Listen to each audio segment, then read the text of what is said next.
యేసు ప్రభువుని నమ్మాలనుకుంటే స్పష్టంగా చెబుతున్నాను, ఎవరు ఏ దేవుణ్ణి నమ్మినా మాకు అభ్యంతరం ఏం లేదు. ఎవరు ఏ దేవుణ్ణి అనుసరించినా మాకు అభ్యంతరం లేదు. కానీ యేసు ప్రభువుని అనుసరించాలనుకుంటే మీరు ఏ దేవుణ్ణి నమ్మకూడదు. ఇది స్పష్టత. మీరు ఇతర దేవుళ్ళని నమ్మినంత మాత్రాన మేము ద్వేషించము, అసహించుకోము, మీతో కలిసి పనిచేస్తాం, కలిసి నడుచుకుంటాం, కలిసి ప్రేమిస్తాం, మీకు సహాయం చేస్తాం, మీ నుంచి సహాయం పొందుకుంటాం. కానీ యేసు ప్రభువుని అనుసరించే విధానంలో మాత్రం మరొక ఆరాధన అంగీకరించబడదు. యేసు ప్రభువుని అనుసరించే విధానంలో అంటే యేసు ప్రభువే దేవుడు. ఇది బైబిల్ చెప్తుంది.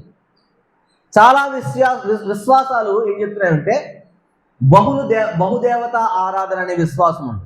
వాళ్ళు మనం ఏమంటలా, అది వారి విశ్వాసం. కానీ యేసు ప్రభువుని నమ్ముతూ మేము ఇంకో దాన్ని అనుసరిస్తామంటే అది బైబిల్ ఒప్పుకోదు. స్పష్టత చెప్తుంది. ఇందులో వస్తే ఎవరిని కాదందు కూడా. ఇందులోంచి ఎవరైనా వెళ్ళిపోతే వారిని కూడా ఏమి అందు.